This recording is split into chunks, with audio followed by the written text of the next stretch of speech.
সশিক্ষণ সামগ্রীর আজকে ষষ্ঠ শ্রেণীর বিষয় বিজ্ঞান পার্ট নম্বর 1 আলোচনা করা হবে। তো প্রথমে আছে খাদ্য। আমরা কোথা থেকে পাই? তো সাধারণত খাদ্য আমরা পাই উদ্ভিদ অথবা প্রাণী থেকে। তো এই বিষয়ে তোমরা তোমাদের পাঠ্যপুস্তকে আছে, সেগুলি তোমরা পড়ে নিবে। প্রথম প্রশ্ন আছে 5 ধরনের খাদ্যবস্তুর নাম লিখো যা তুমি খেতে ভালোবাসো। তাহলে 5টা খাদ্যবস্তুর নাম তুমি লিখতে হবে যেগুলা তুমি ভালো পাও। তো আমি এখানে একটু লিখে দিচ্ছি যে মাছ, মাংস, ডিম, দুধ এবং শাকসবজি। 2 নম্বরে তুমি সবসময় খাও এরকম একটি খাদ্যের নাম লিখো। কি ধরনের খাদ্য খেতে তোমার সবচেয়ে বেশি প্রিয়? তাহলে ওটা তোমার নিজের পছন্দের খাবারগুলির নাম তোমরা লিখে দেবে। তো আমি এখানে একটি লিখে দিচ্ছি যে ভাত সবসময় খাওয়া হয়, আর ওই লগি সবচেয়ে প্রিয় খাবার ওই লগি আমিষ জাতীয় খাবার যেগুলি আছে।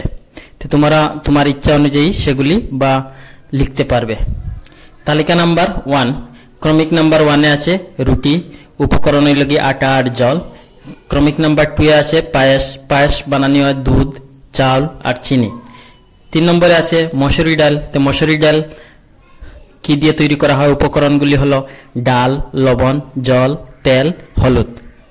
এরপরে আছে যে উদ্ভিদ থেকে পাওয়া যায় এরকম 5 বিধ এবং প্রাণী থেকে পাওয়া যায় এরকম 5 বিধ খাদ্যের নাম। তো উদ্ভিদ থেকে 5 বিধ খাদ্য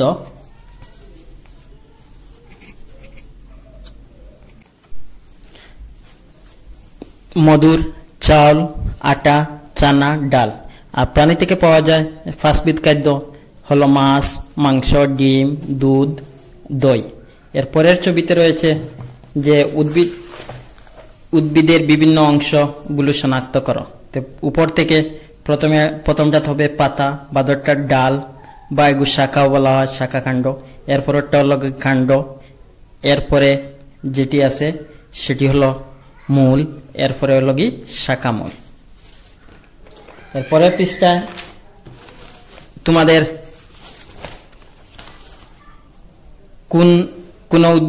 কোন উদ্ভিদের একটি অংশ আবার কোন উদ্ভিদের 2 বা ততোধিক অংশ খাদ্য হিসাবে ব্যবহার করা হয়।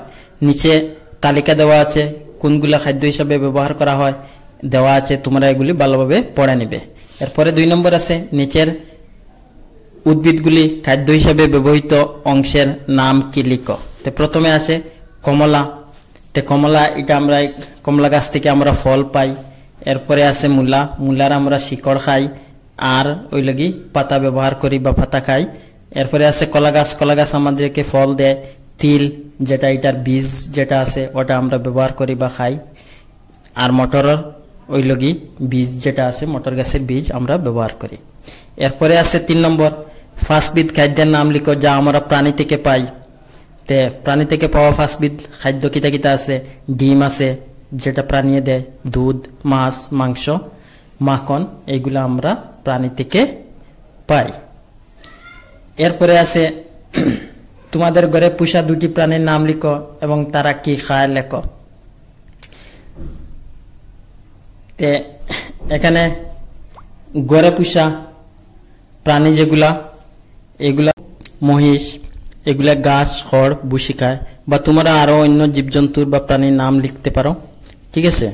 এরপরে রয়েছে যে প্রাণী শুধু উদ্ভিদ বা উদ্ভিদের খাদ্য খায় তাদেরকে তৃণভোজী প্রাণী বলে।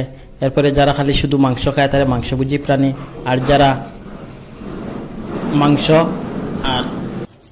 আর যারা প্রাণী এবং উদ্ভিদ দুইটাও খায় তারা কয় সর্বভোজী প্রাণী। তাহলে এখন প্রশ্ন দিয়েছে এবার 3টা তৃণভোজী প্রাণী, 3টি মাংসভোজী ও 3টি সর্বভোজী প্রাণীর নাম লিখো। তো 3টা তৃণভোজী প্রাণী হলো গরু, মহিষ, ছাগল। 3টা মাংসভোজী প্রাণী হলো বাঘ, সিংহ, হায়না। আর 3টি সর্বভোজী প্রাণী হলো মানুষ, বিড়াল, কুকুর।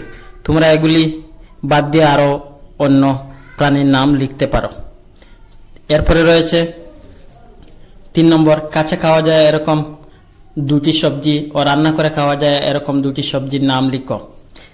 তাহলে কাঁচা খাওয়া যায় যে সবজি যে 2টি হলো সেটি হলো গাজর, শসা। আর রান্না করে খাওয়া হয় আলু, বেগুন। এরপরে রয়েছে 4 নম্বর, তালিকাটিতে প্রাণীর নাম অনুযায়ী খাদ্য তালিকা প্রস্তুত করো। প্রথমে প্রাণীর নাম দিয়েছে বিড়াল, তো বিড়াল কি খায়? দুধ, মাছ, মাংস। এরপরে বাঘ, বাঘ কি খায়? গরু, মহিষ, হরিণ এগুলার মাংস খায়। এরপরে রয়েছে গরু, গরু ঘাস, খড়, ভুসি খায়। মৌমাছি কি খায়? মৌমাছি ফলের রস খায়, ফুলের রেণু খায়। এরপরে রয়েছে মানুষ, মানুষ ভাত খায়, মাছ খায়, মাংস খায়, দুধ, সবজি আরো অনেক কিছু খায়। ঠিক আছে, তো আজকে অতটুক। ধন্যবাদ।